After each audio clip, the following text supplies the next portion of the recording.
Chapter 42. Wolf Boy 1 remained in human form throughout its journey and disrobed in the back seat of the car. They exited the Triborough Bridge and pulled on to 2nd Avenue near 125th Street, Dr. Martin Luther King Jr. Boulevard. The sun dipped below the buildings. Early winter night was fast approaching. Its civilian attire was redundant now. It only needed the breather unit to proceed with its mission. As it changed, it became aware of the hair standing up on the back of its neck. It was as obvious as the sensor warnings it received. The neighborhood they drove through was dark. It radiated danger everywhere. Weapons, narcotics, even murder. It was Harlem on Christmas Eve night. But the holiday didn't matter. It was a dangerous place, and Wolf Boy 1 sensed it all. The aged driver glanced in the rearview mirror. Wolf Boy 1 ignored him. It placed its civilian clothes and shoes on the back shelf behind the seat. They would be there when it completed its mission. It cocked its head to one side, receiving information from the Wolf Boy God satellite concerning its sanctioned protocol. Wolf Boy 1 examined it and began a subroutine to carry out its instructions. Sanctioned protocol received, acknowledged, and initiated, Wolf Boy 1 growled, awaiting mission parameters. The driver increased his speed, forcing his way through traffic, heading south on 2nd Avenue. He didn't know what was going on with the kid in the back seat, and he didn't care. His instructions were simple. Pick the passenger up, drop the passenger off, pick the passenger up, drop the passenger off, and go home. It was an easy assignment for a change. When he first saw the kid, he thought there was a mistake. He had the proper ID, so the driver knew there wasn't. He wondered, what's a boy so young doing involved with the agency? He didn't ask. Like Jake, the driver also attended Dr. Meyer Brandis' class on agency ethics. He was one of two who made it out of Tom Granger's office, tiptoeing over 7 dead bodies. He still saw their faces in his nightmares. At 96th Street, he turned right, heading west into crosstown traffic. The agent rolled his eyes. He thought, it's going to be a long night. Wolf Boy 1 examined the people on the street. This neighborhood felt less menacing, but it remained fully on guard. It scanned everyone within its range, taxing its sensors. It targeted every potential threat, every person possessed of a weapon of any kind. A woman chased a man out of a building with a frying pan. She was drunk and screaming, her slurred words unintelligible. It targeted her, too, until she stumbled back inside. It tuned into the police band, sifting through the information until it found what it was looking for. There was an accident 2 blocks down from their present location. The stoplight patterns were altered to allow traffic to be rerouted. This couldn't be allowed to continue. They were being delayed. It focused its attention on the traffic signal's frequency. When it found the appropriate one, it tapped into the system, digital code scrolling across its corneas. Red to green, enable. The driver looked into the rearview mirror, saw this, and immediately turned his attention back to the road. He wasn't looking in that mirror again. Wolf Boy 1 changed every light all the way to 5th Avenue. The police band came alive with protests, some vulgar, but it ignored them. Its mission was clear. Nothing could be allowed to interfere with its successful completion. The driver sped through the lights to 5th Avenue and turned left. Wolf Boy 1 noted the lack of people walking the streets in this part of town. It pondered this, discerning it had something to do with the close proximity to Central Park. It scanned west, its optical sensors switching to infrared and telescopic. Its pupils divided horizontally in half. They glowed red on the top and blue on the bottom. Targets confirmed, it thought. There were 17 individuals within a 100-yard scanning circle. Every one of them was armed. As they neared the drop-off point, the potential threats were more spread out. Wolfboy 1 held the door handle as the car moved to the side of the road. Without a word, it leaped out of the back seat and ran into Central Park by the zoo. "See you later, kid," the driver whispered. He drove away. The kid's barefoot in the winter in New York City in a snowstorm? This is too weird for me. Wolfboy 1 positioned itself within some bushes in the heavy snowfall. It adjusted its internal temperature to compensate for the growing cold. Visibility dropped rapidly. Scent navigation took priority. It sniffed the air and didn't detect anyone close by. It contacted ops. "Wolfboy 1 is in position," it said under its breath, "awaiting mission parameters." "Wolfboy 1?" a voice replied directly into its head. "Identify me. Include classification." Wolfboy 1 examined the voice print and cross-referenced it with the Wolfboy God satellite. "Identification confirmed," it replied. "Granger, Thomas A. Classification, Director, the agency. Clearance level, not applicable. Good evening, Mr. Director." "Very good, Wolfboy 1, Tom replied. "Assume ready posture. Vocalize, please." "Affirmative," it replied, crouching low to the ground. "Enable Starlight Optical." Its eyes shifted to pale green Starlight mode. "Enable Full Wolf mode." Thick blonde fur grew from its pores, covering most of its body, engulfing the breather unit and its face. It shrank, its body becoming more wolf-like. Its hands remained recognizably human, but grew digital and metacarpal pads. Its feet elongated. Its toes curled slightly, also sprouting pads. Silver claws dug into the snow. "Enable canine extension, 2-inch maximum." It opened its mouth. Fangs snapped into place, its upper and lower jaws extending. The fangs were pointed, silver, and razor sharp. They shined in the streetlights reflecting off the snow. "Enable hand claw extension, 5-inch maximum." "Increase toe claw extension, 5-inch maximum." It held its hands up as the claws extended from beneath its fingernails. On its feet, its toe claws dug deeper, rooting it into place.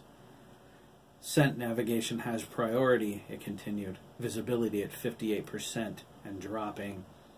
Internal warming enabled by default. Vital signs within established parameters. Recommend enable ACOM." "Negative," Tom said. "Do not enable ACOM. Confirm? I'll be calling the shots tonight, son."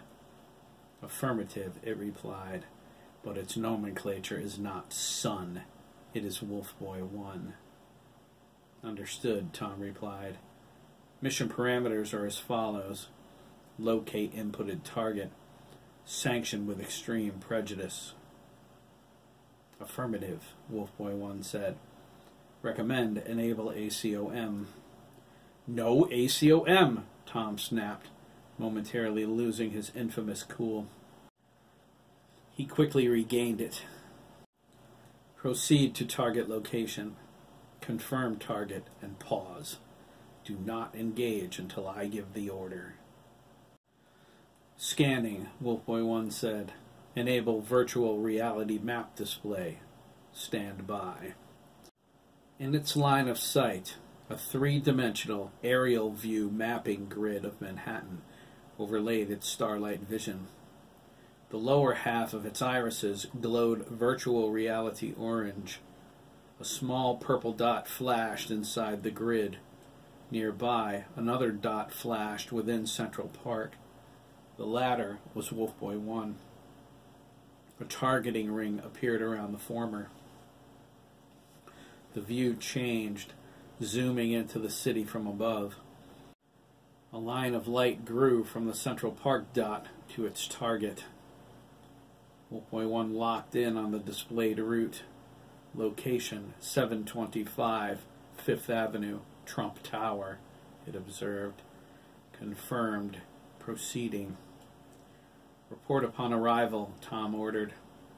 Affirmative. Wolf Boy 1 shot out of the bushes on all fours. It raced across the lawn, heading south. Its hand and toe claws dug into the ground as it ran.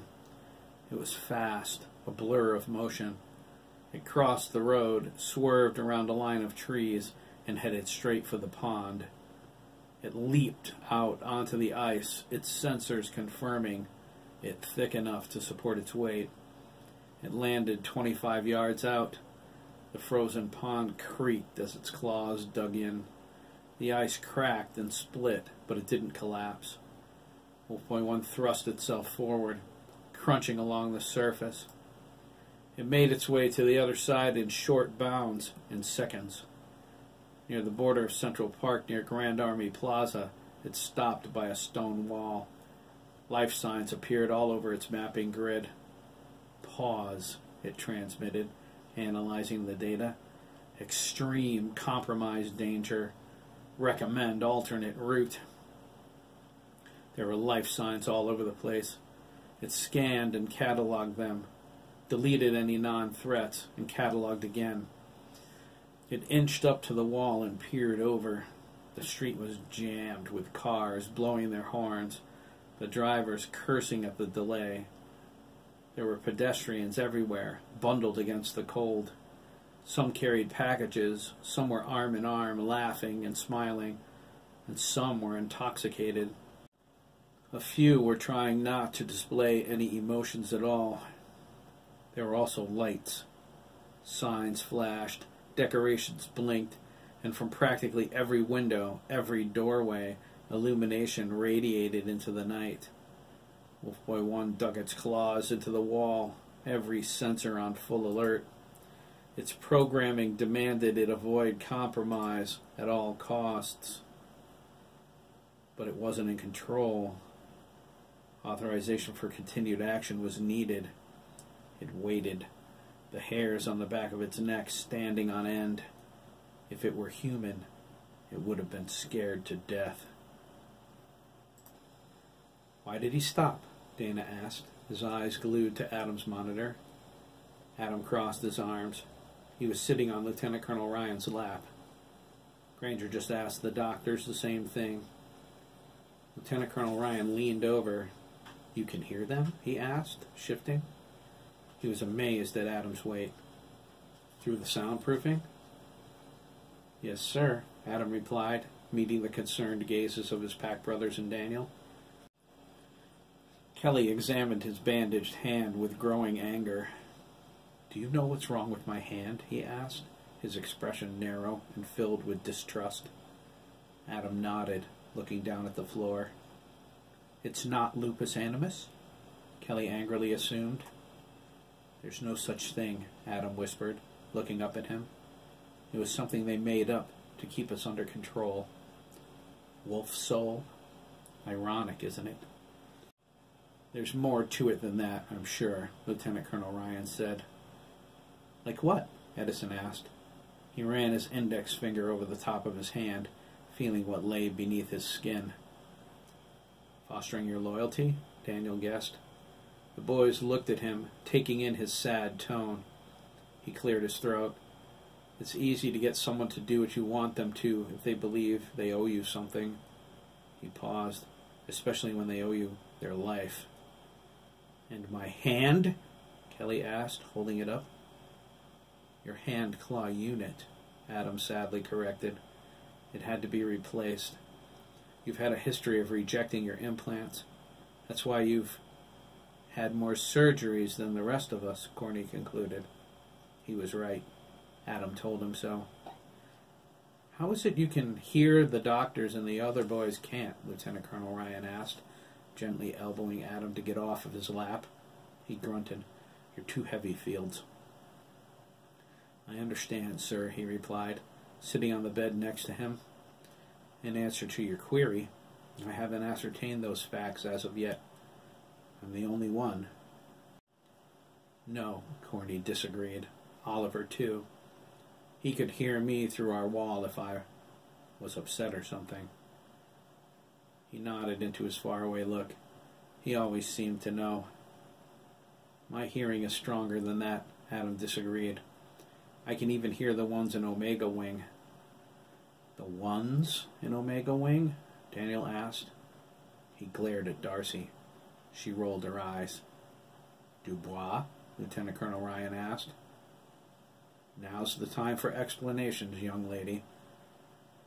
Darcy glared at him for a moment, and then looked at each of them in turn. They stared at her expectantly. She folded her hands in her lap, and with grace and composure, she betrayed the agency with a single sentence. The Omega Wolves are in there, she said, looking at Adam. They're the failures from the last project. They're monsters, incredibly powerful, but pretty much uncontrollable. Failures? Mitchell asked. He didn't seem at all upset by any of these revelations. Were they like us? Asked Dana. In the beginning, I guess, Darcy shrugged. Why were they failures? Mitchell asked. Puberty, Adam replied. Excuse me? Corny cried. He nervously covered his crotch. You are aware of what puberty is? Adam asked. Corny shot him an angry glare. He's right, Darcy said, finding no reason to hold back now. Their onboard computer systems and implants couldn't cope with the billions of tiny alterations to their bodies at the onset of puberty. You have a program to compensate. They didn't. The Omega Wolves went insane. That's why Dr. Wainwright's over there all the time, Kelly exclaimed. A realization hit him.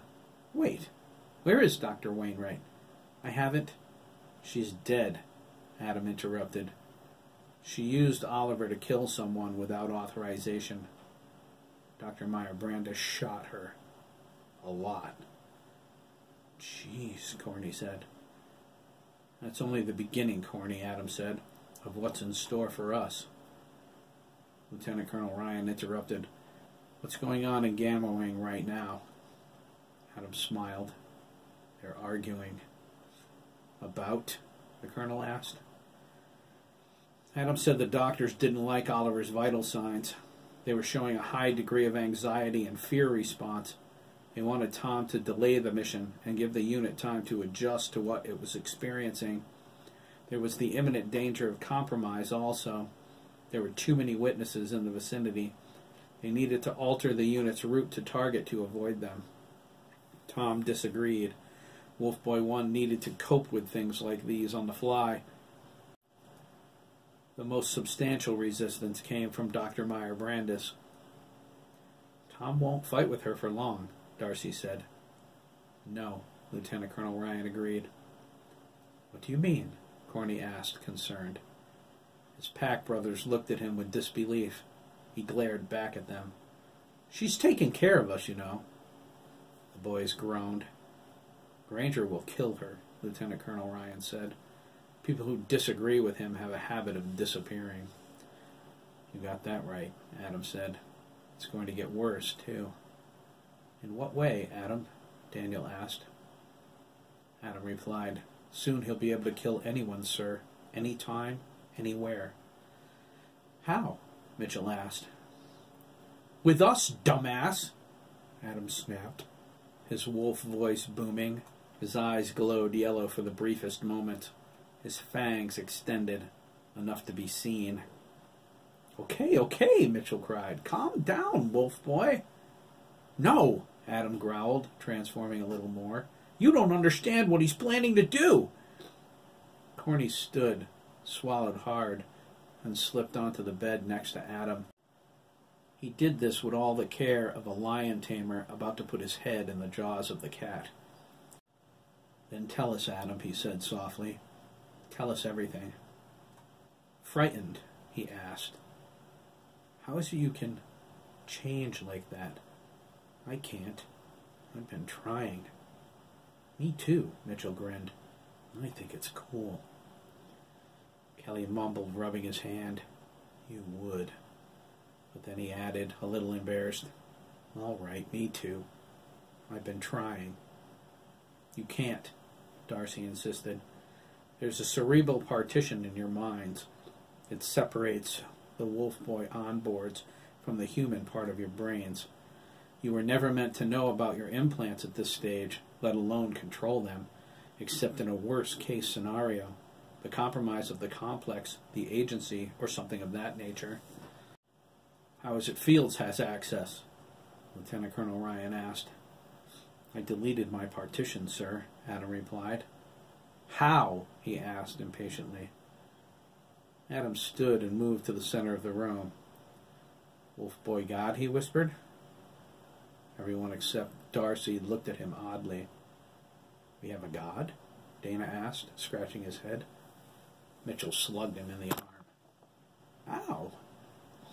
Affirmative, Dana Pascarella, Wolf Boy 5, Wolf Boy God said. Its voice flooded the room. It came through the intercom and broadcast into the Wolf Boys' heads at the same time. It made everyone jump at the force of its words. Not in the biblical sense. Note correction. Holy cow, Daniel cried. Dana notes the correction, Adam said. What in heaven's name was that? Lieutenant Colonel Ryan asked, standing and spinning around. He looked for the source of the voice, as if expecting to find it in there with them.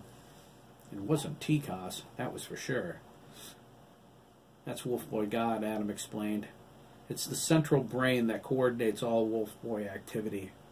It maintains the partitions, controls our access to certain systems, and stays in contact with us at all times. Its function is to assist us in any way possible to ensure our continued well-being and fulfill our missions. Sounds like Wolf Boy Big Brother to me, Daniel mumbled, irritated. He maintained an outward calm, but his soul was in upheaval. He thought, they did these horrible things to my kids? God, I want my hands around Meyer Brandis's neck right now, squeezing. Can it, you know, Corny began, standing next to Adam. Can it give us access to the implants, like you have? Ask it, Adam shrugged, looking up at him. Corny was startled. Adam nodded. Just ask it. Wolf Boy God? Corny whispered. Adam grabbed Corny's wrist. I'd sit down first if I were you, he cautioned. He smiled. It's going to hurt, too. Acknowledged, Conroy McCall, Wolf Boy 2. Wolf Boy God said, startling them. Identity confirmed. Login confirmed. Access granted. Hold it, son, Lieutenant Colonel Ryan said. I'm not sure this is a good idea. Sir? Adam interrupted.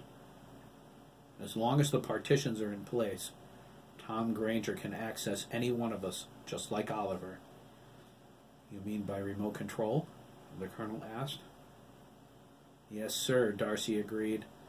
Flip a switch, and it's instant murder machine, 100% loyal to the director above anyone else.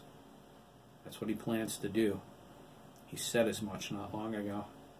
Permanently, Adam added, and when that happens, we're as good as dead.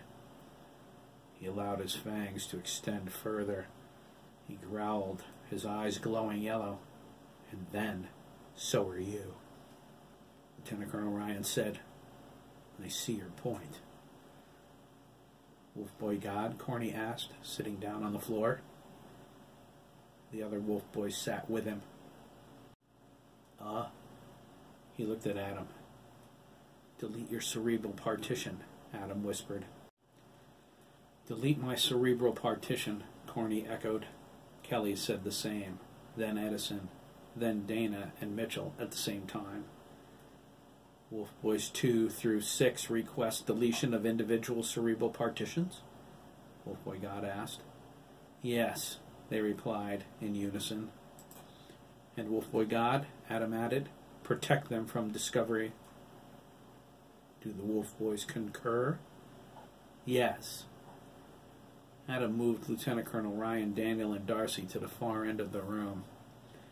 Back up, he said, transforming to full wolf mode. He crouched before them, protectively. This is going to be ugly. Deleting partitions, Wolf Boy God informed them. Wolf Boy 2 through Wolf Boy 6. The Wolf Boys fell over onto the floor, as if someone had switched them off. Daniel stared at them. Adam cocked his head to one side, listening intently. His expression grew dark and filled with anger. What is it? Darcy asked. Oliver, Adam growled. Granger just ordered him to proceed, no matter the consequences. Lieutenant Colonel Ryan patted Adam's shoulder. His fur was thick and soft, like a carpet of baby hair. Adam looked into his eyes and understood. You're going to end this, aren't you, sir? He asked. I have no choice, son, the colonel replied. This project goes against everything I believe in as an American. The Agency Act may make this legal, but it doesn't make it right. There's no way the NSC would support this. We have to stop Tom Granger before this goes any further. How do you intend to do that, Colonel? Darcy interrupted. Tom's probably the most powerful person in the U.S. government. Yes, Dubois, Lieutenant Colonel Ryan said sternly, but he is also here, in the complex, and very isolated from his Gestapo. He turned to Adam. As soon as it's safe, he gestured toward the Wolf Boys with his chin. I want you on this computer. I want to see everything you've seen concerning Granger and his plans. The Wolf Boys on the floor awoke and began to growl. It's starting, Adam said, his eyes narrowing. Holy Mary, Mother of God, Daniel hissed. At first, the boys fell to the floor paralyzed when Wolf Boy God deleted their cerebral partitions. They laid immobile as their systems restarted. Now they were awake, convulsing. White brilliance exploded from their eyes. Kelly screamed in fear and agony. Edison followed.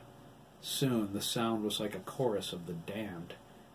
Daniel backed against the wall, holding his chest. Lieutenant Colonel Ryan watched in horror. Darcy turned away when Edison began to drool. It hung from his mouth like a giant green snot. It made her stomach knot and twist. Corny lurched forward, slamming his hands into the floor, an inch from Lieutenant Colonel Ryan's boot. He writhed and twisted, tears running down his face. He felt memories of pain. Echoes from every surgery he ever had rushed through his body all at once. His claws burst forth from beneath his fingernails, gouging through the carpet and into the floor. Dana fell over, clutching his face as his fangs shot through his lower lip. Blood ran down his chin. His eyes grew wide. He was hysterical, fighting to control the animal inside. Kelly's claws shredded his bandages, and he, too, toppled over. He landed on Mitchell, whose entire body jerked with spasms. They were a heap of tearing flesh, united in a cry of agony. Daniel covered his mouth and wept at the sight of their first transformations. His hand found Adam's shoulder. He held it gently, realizing when the youngest Wolf Boy went through this, he was all alone. It finished a minute later. One after another, the Wolf Boys stopped shaking and laid still. Their claws retracted and their eyes closed. But beneath their lids, lights flashed with all of the colors of the rainbow. Adam relaxed, willing himself to normal. Lieutenant Colonel Ryan asked, "What now?" in a hoarse whisper. "They need a moment to assimilate," Adam replied, concern in his expression. He pointed at Mitchell's flashing eyes. "See the lights? Wolf Boy God is educating them on what they are and what they can do. It's part of a fail-safe built into their systems. Failsafe? Daniel asked. He grabbed some toilet paper from Adam's bathroom. He knelt by Dana and dabbed at the blood coming from his lip. The worst-case scenario, Adam replied. The destruction of the complex, or whatever.